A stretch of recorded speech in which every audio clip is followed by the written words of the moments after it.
Um, as Dr. Alcorn just mentioned, I'm going to talk about writing in exile. First, I'm going to read for you for a few minutes, and then I will talk to you, and after that you can ask any questions you might have. True exile is the condition of being uprooted. On an unhealable wound, an essential sadness that cannot be surmounted. True exile is the condition of permanent loss. The exiled writer is cut from her land, her past, her heritage, and language.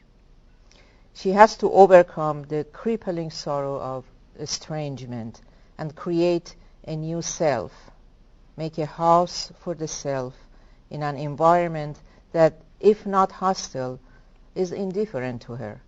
She has to build a home out of her own breath, out of her words and imagination.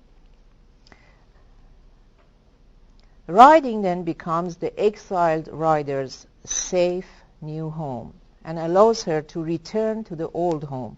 The exiled writer travels back and forth between the two homes, two languages, and creates a territory in which she can alone legislate. No one can tell her anymore how to behave. She compensates for disorienting loss by creating a new world to rule. She dwells in this home she is built out of her solitude and sadness, and she knows that if she wants to survive, she must write. This distinguishes the exiled writer's work from most of other literature. There is a necessity here, a commitment, an urgency. The exiled writer must write to prove that her imagination and craft haven't been mortally damaged by uprooting. Each piece she writes is a gesture of defiance. The exiled writer is patient and persistent. If she's writing in the new language, she goes through multiple revisions. She cannot take for granted the basics of language, neither can she take for granted the essential aspects of narrative. The old metaphors don't quite work here. The dialogues and characters unfold at different pace. Everything must be renamed. The exiled writer works harder than a native one. She earns the pride of authorship, but all her achievements are permanently undermined by the loss of something left behind. Success doesn't bring vanity for the exiled writer. Its flavor is bittersweet. It has a feint of despair. It has a taint of despair. Exile teaches humility. She who once was known, read, admired, is now a needle in that proverbial haystack, but a needle someone is searching for. Or at least that's what the exiled writer assumes. I'm a grain of sand in this desert, but someone must be searching for me. So she constantly fights to restore her significance, her role, her authority. At first, her main consideration is the old home, but slowly she realizes that she has to grow roots in the new home. Now she has to lay down her book, open on the reading table of this gigantic library for the readers who do not care how many borders she has crossed or how she has arrived here.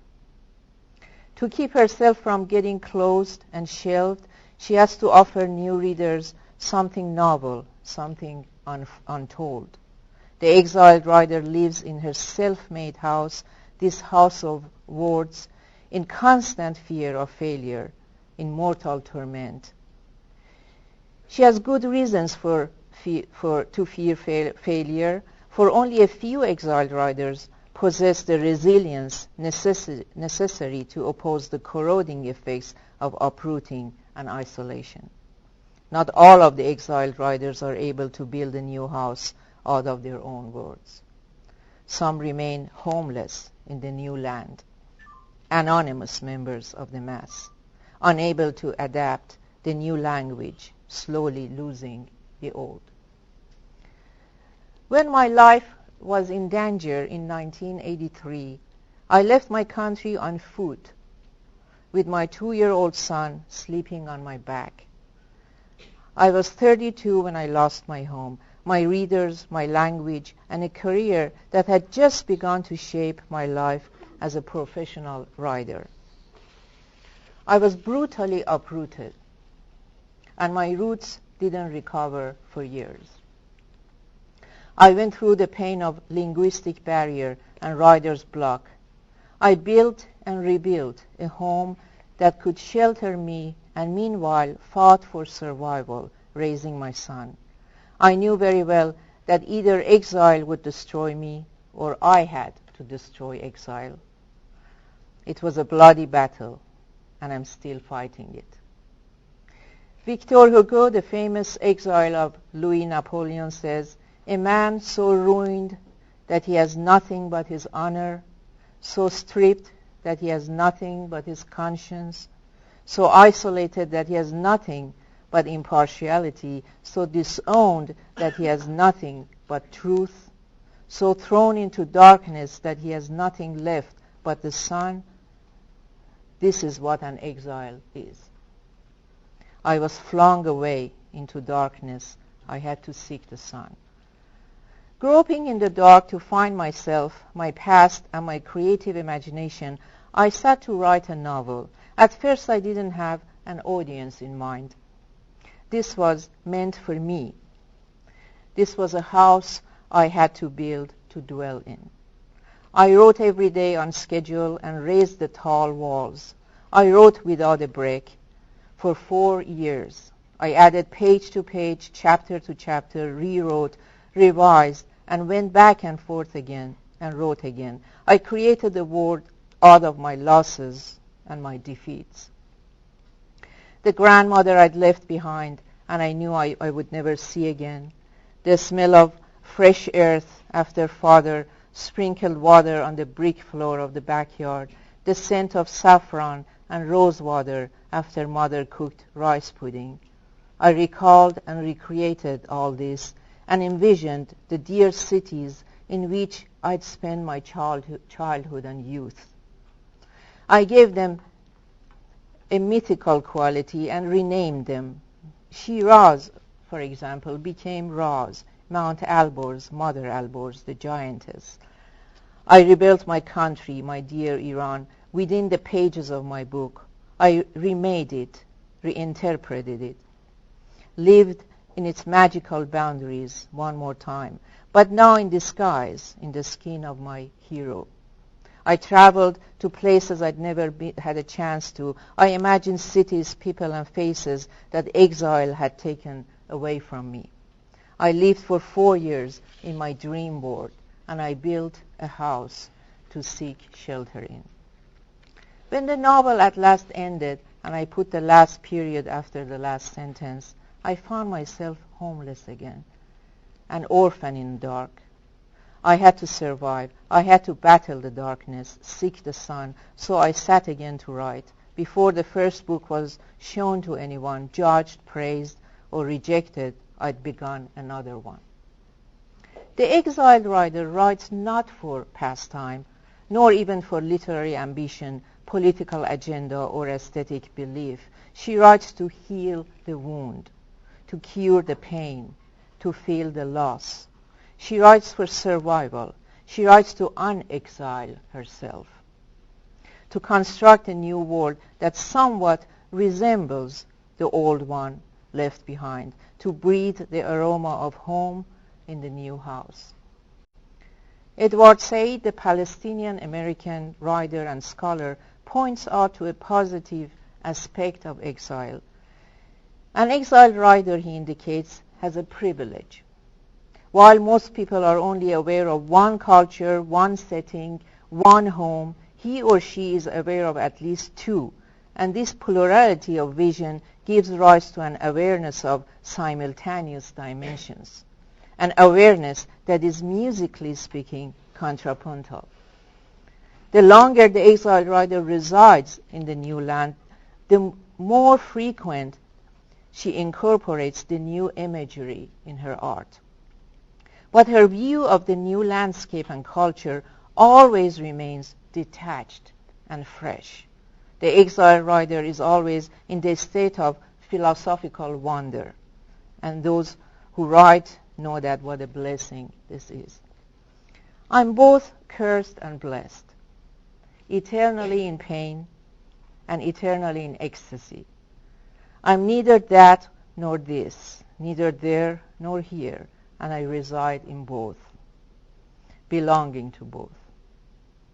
I dwell in my house of words, the house I've built out of the juice of my life, the essence of my existence, my past, the loves, losses, sights, smells, memories that are gone. I recall these in a dream state. I inhale the familiar air of home and blow my breath onto the universe of my fiction. To borrow from Edward Said again, an exiled writer's life is unnatural, unreal. It resembles fiction. I live my life in a fictional world. I fight despair, and I try to make the joy of creativity a perpetual state of mind.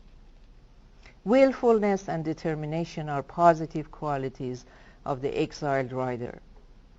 I will to win the battle that I seemingly lost when I was forced to exile. My writing becomes a political gesture now. If exile is a contemporary political punishment, as Said says, I will to reverse it. I raise my voice. I prove my significance. I rename myself. I destroy the exile. I build a solid house out of my breath and blood, and I dwell in it.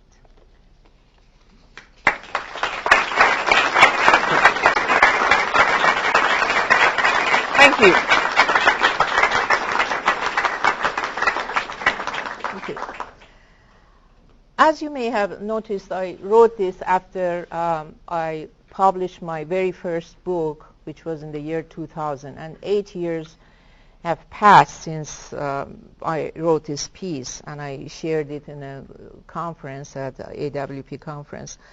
Ever since, I have published 3 more books, and my recent book was published by Penguin, Against Gravity, which, in fact, the name Against Gravity indicates fighting, against sinking, going down, and trying to just stay above and even, if possible, in a floating situation. I want to talk a little bit about the experience of diaspora. Diaspora in Greek means seed spreading around. When a country goes through a trauma, like a war or a revolution, as happened in my country, a dictatorship happens, a Holocaust happens, the members of that community spread around the world like seeds, and they grow in other places that they do not necessarily belong. And they have to grow roots. I'm sure that among you, many of your ancestors, if not grandparents, great-grandparents, were diaspora, who came from other lands. America is the land of diaspora. The first generation that comes here experiences this in-betweenness, becoming hyphenated. They call me Iranian-American. So this divides my identity in 2 parts. I'm a synthesis of 2 different cultures. Now, the first years that I'm here, I'm more the first one. The more I stay here, I become the second one. So who am I, after all? How much of me is Iranian and how much is American? And why shouldn't we take the hyphen out? And will a day come that I will be just American, staying here for 20-something years now is almost becoming equal to the years that I had spent in my own country. So am I equally American? So these are all problems that a writer in diaspora is always dealing with, which affects his or her writing. Now, the battles of a writer in diaspora are twofolded. The first is the battle of any writer who writes literature and wants to publish. Those of you who write, you all know that in a capitalist market, there is no value for real literature. Literature doesn't cost anything, doesn't have a value, unless you commercialize it. So if someone writes the most beautiful poem, in terms of money, that poem has no value. Small publishers have to publish. Independent publishers, small publishers. The same with films that are valuable. The same with works of fiction. So monetary aspects are just out of the question for a writer who is dealing with literary writing. Now, for a writer of diaspora, this battle is twofolded, because not only he or she has to fight to get published, to hold a full-time job and be able to keep the writing hours with discipline, and also spend time to find agent and publisher and publish, but also on top of that to prove herself or himself as a writer that can say things that are important and valid. And unfortunately for Iranian diaspora, I can say that after the 1979 revolution, we Iranians have become a kind of stereotype and cliche. They have taken our humanity away from us, and we have become cliches. Okay, our history, our culture, that is very rich, and our literature and our diverse background, which I will talk about this diversity in a minute, all have been erased, and in the magazines, newspapers, and on TV screens, we have been reduced to just a mass of angry men or turbaned men or dark-veiled women. This is not what we are about. You know, there has been injustice going on, and especially for Iranian intellectuals who are not necessarily linked to any, fundamentalist religious belief. This is very painful, because this is not us. This is not who we are. Iran has a homogeneous culture. We are linguistically and ethnically mixed.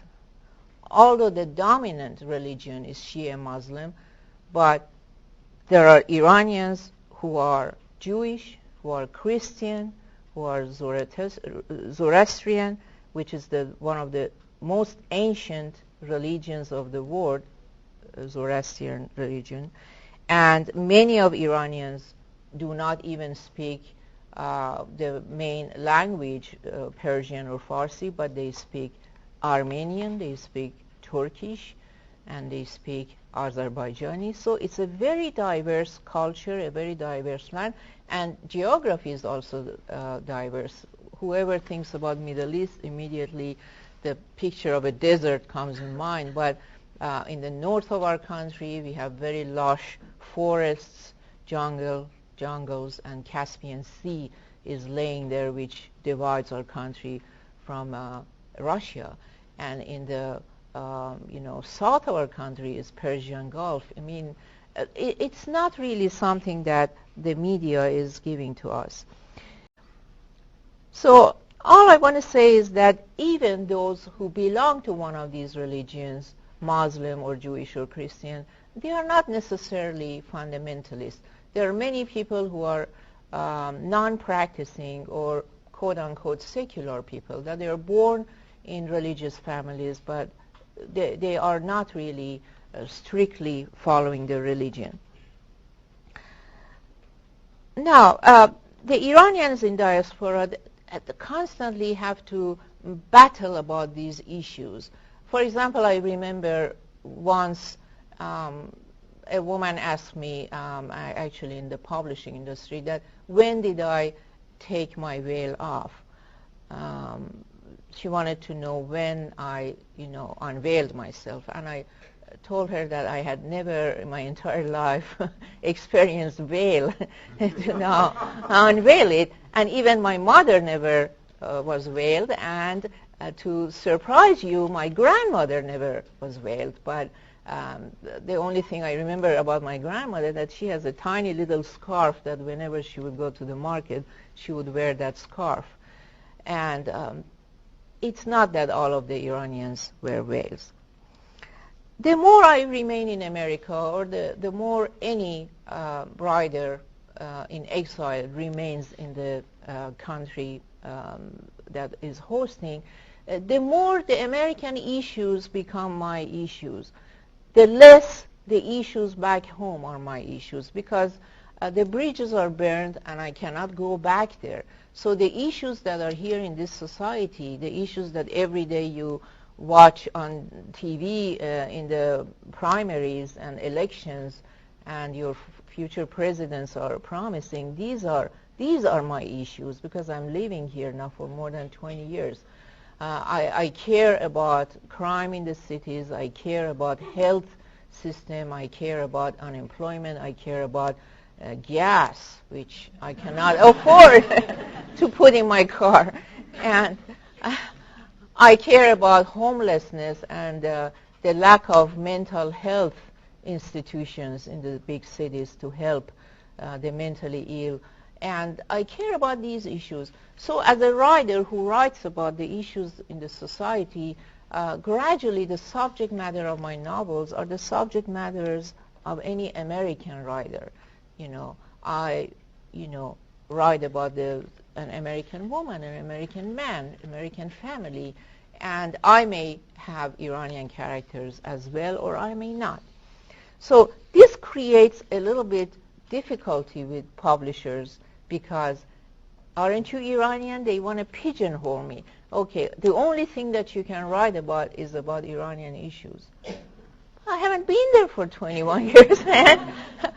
And I cannot go back. I am living in this society, and now I want to write about an American woman. As a matter of fact, the last novel that is not published, and it's with the agent right now, somehow hints, I'm not saying it's the story of, but somehow hints to the predicament of Andrea Yates.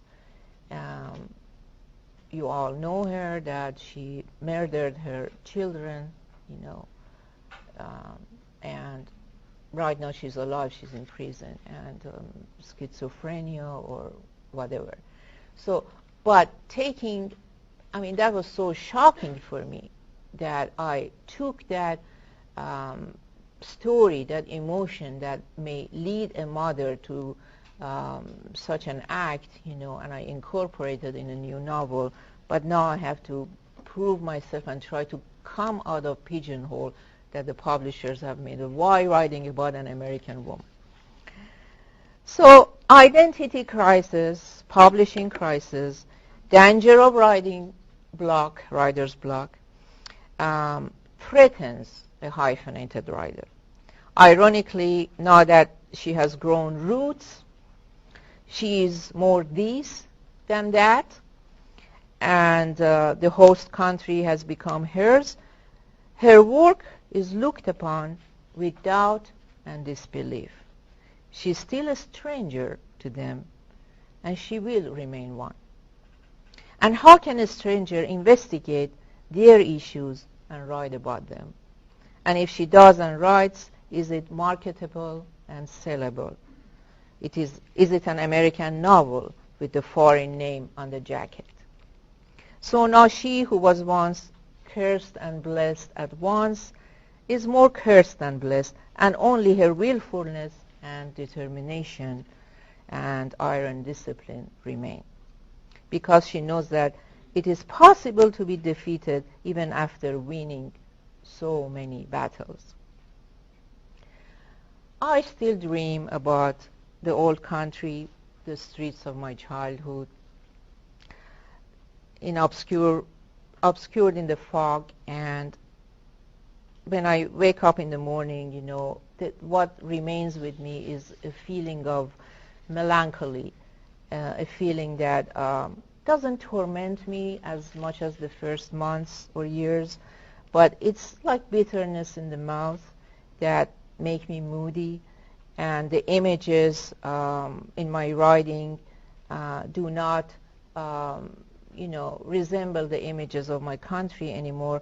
But I want to say that this mood and this melancholia that creeps into my writing, it penetrates through the imagery of my writing, and it gives a flavor that only an exiled writer can,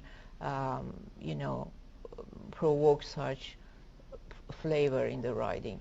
If you pick up any book of poetry or fiction from writers in exile, you will taste that flavor in their writing, from Nabokov to Joseph Brodsky to any exiled writer, Camus or Victor Hugo. You will see that although they're writing about their host country, but that flavor of exile is there. That's all I can say, and now if you have any questions, please don't hesitate. I'll answer a few questions. Where Yes. did you first go when you fled? Okay, the story is that, you mean fled on foot? Yes. I was a playwright and a journalist in 1983, and I had a 2-year-old son. And the revolution that had first a quality of all-embracing revolution, all the forces and ideas were participating, more and more grew into quote-unquote Islamic revolution. The Islamic forces took power in the whole country, and they started to persecute the non-believers. So I was blacklisted, and at that time I had a play that was being rehearsed by a group of actors and directors to go on stage, and they arrested the director and the actors and they put them in prison. So at that day that this happened, I wasn't there, so I realized that the next person would be me and I would get arrested. My father suggested that I would immediately leave the country to save my son's life, because if they would arrest me with my son, probably torture would happen in front of his eyes, a 2-year-old boy. And who knows what would happen to him. They would probably adopt him and train him as their own, guard or something, or he would get harmed. And so it was not possible for me to imagine any harm to my son. So we left the country on foot from the border to Afghanistan. So from one war situation, dangerous situation, we entered another dangerous situation, which was Kabul, Afghanistan, itself in the middle of an internal war. Because at that time, the Mujahideen were in the mountains, and they were throwing bombs and rockets into the city, and they placed us exactly where the Soviet advisors were, so we were the target of the bombing. We were, to make a long story short, we were trapped in Kabul for 4 years. We were refugees of United Nations, and Red Cross, either bureaucracy or whatever it was, they wouldn't issue us passports to leave the country. So for 4 years we were stuck in the war in Afghanistan. But after that, when they let us leave, they said, go ahead and find a country for yourself. Just find a country for yourself. Go shopping. Go shopping for a country. So where to go? Where to go? And I have to tell you that all these years I was writing. All of these years I was writing with no hope and with no despair either. Without hope, without despair. But I just kept the habit of writing. And finally, we went to India. I chose India because I thought it's close to my country, and that kind of wishful thinking that you think that you can, something is going to change and you can go back. My mom and dad were there, I wanted to go back to them. My parents had just experienced having grandchild, and it was just, like their flesh. I can never forget the way they parted from their grandchild. So, but it didn't happen, and we were almost starving in India, so we had to find a country, and my sister was in Houston, and she became my sponsor, and that's why I ended up in Houston, Texas. Had she been in New York, I would end up in New York, and that's 20-something years ago. That was the story, and although I had done my graduate studies in the 70s at the University of Iowa with a scholarship, and my English was very good. I had written many papers and theses and stuff like that, but it wasn't my creative language. It's different to write a paper than to write novels or poems. Creative language comes from the depth of your unconscious and comes from your dreams. They say that whenever you dream in English, okay, you have passed the threshold. So you may ask if I dream in English. I dream bilingual. Part of my dream is, in Farsi and part in English, and more in English.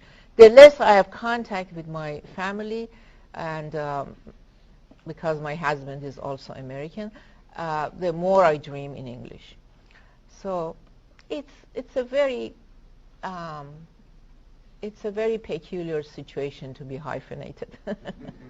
Any other questions? What family do you have back in Iran, and can you communicate with them? No one very close has remained. After I left, there was a massive attack. I just left on time because there was a massive attack on all the intellectuals and seculars, and executions happened. My father got arrested, and they tortured my father to ask where I was, to ask my whereabouts. And he was hit by that torturer, and he lost his eye, became blind in one eye. And my immediate family, my mother and father and brother and sister, moved to United States also illegally in 1993. So my grandmother, I was very attached to, died, and all the close ones died, and all remained are many cousins that I don't even know them. They are born after I left. So that's the thing. I don't have that much left.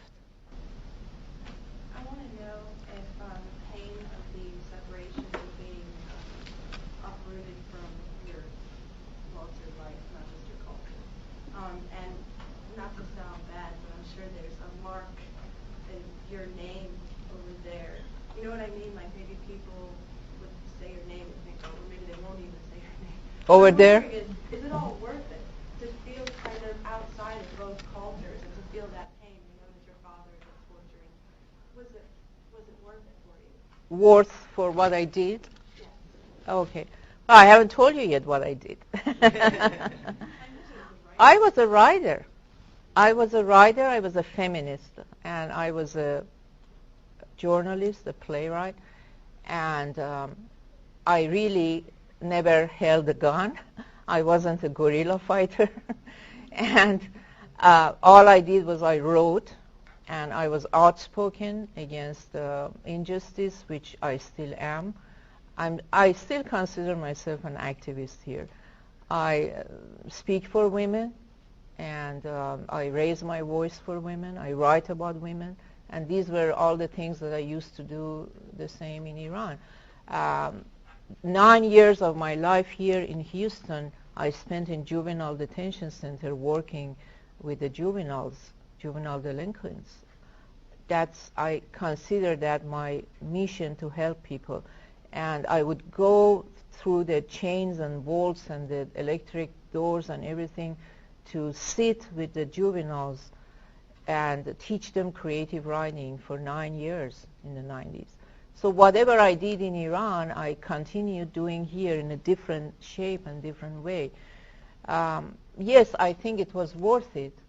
Had I been given a chance to choose my life again, I would still do the same, because this was the way I was raised, and I'm a humanist. I call myself a humanist, and I believe in it, and I write about it, and if they want to punish me for that or exile me, so be it. Solzhenitsyn said when he was in exile that he found what he loved about world literature was it created this brotherhood so that Norwegian writers would tell him you're always welcome. And there was this sort of understanding amongst these writers who had never met. And I wonder if you've experienced any of that sort of brotherhood for many writers around the world, or just in general. I do. There isn't a formal organization that I'm a member of, but I always feel that sisterhood or brotherhood of exiled writers. I read their works a lot. It's a little bit of emphasis for me. I taught when I was teaching at Syracuse University for a few years. I offered the course, Writers in Exile, and my syllabus was full of people, writers who were exiled. And the course was extremely interesting because I mixed theory of exile and diaspora with writings of those writers. And also distinguishing between immigrant, exile, and expatriate. There is a big difference between these terms. An immigrant decides to leave the country. It's his own will. Wants to leave the country, for example, taking his money somewhere to open a business in America. It's different. The bridges are not burned, and he can always go back. Expatriate usually happens in literary circles or artists. They just go to Paris and they live there, and they're expatriate American writers. They can also come back. But an exiled writer can never go back because of political reasons. That's real uprootedness. We have one more question, and anyone else? Jim? 2, 3, 4. Are you thinking of going back to writing more for the theater? Or is that perhaps a bigger challenge because of... Yeah, I would love to. The thing about theater, most of you know, all of you know, that it's a teamwork, and you need to know the director and actors. You need to work as a team. It's not an isolated work like a novelist. When I came to Houston in 1986, I was completely isolated. But the first place that I went to was University of Houston drama department, to Dr. Sidney Berger. I just went to Sidney Berger's room. I said, I'm an exiled writer, I'm a playwright, and I want to work with theater. He said, well, go write something, or, and it's not possible. So I wrote stories, and, it's an individual, isolated work. But I would love to do that sometime, if I'm in the right environment. I want to know your opinion on the treatment that American people gave you when you moved here and have give you all this time. What do you think the way they received you and others? Yeah. I've had very mixed experience. I valued friendships that were formed at the beginning with Americans at the beginning when I came. The first thing that I did after visiting Sidney Berger was go to English department and enroll in graduate school. And over there I met a few Americans who became my lifetime friends, and they helped me with everything. For example, I didn't know that with the degree that I had, I could teach. I was waiting on tables. For a long time, I would go to a cafe in the corner of the street and wait on tables. And this American classmate in English department said, why are you waiting on tables? You have a master's degree. Let me take you to Houston Community College and teach there. So, these sort of practical helps that I didn't even know what to do. Just my son was hungry. I was on food stamps. I had to make a little money. I would wait on tables. So these sort of helps were invaluable for me.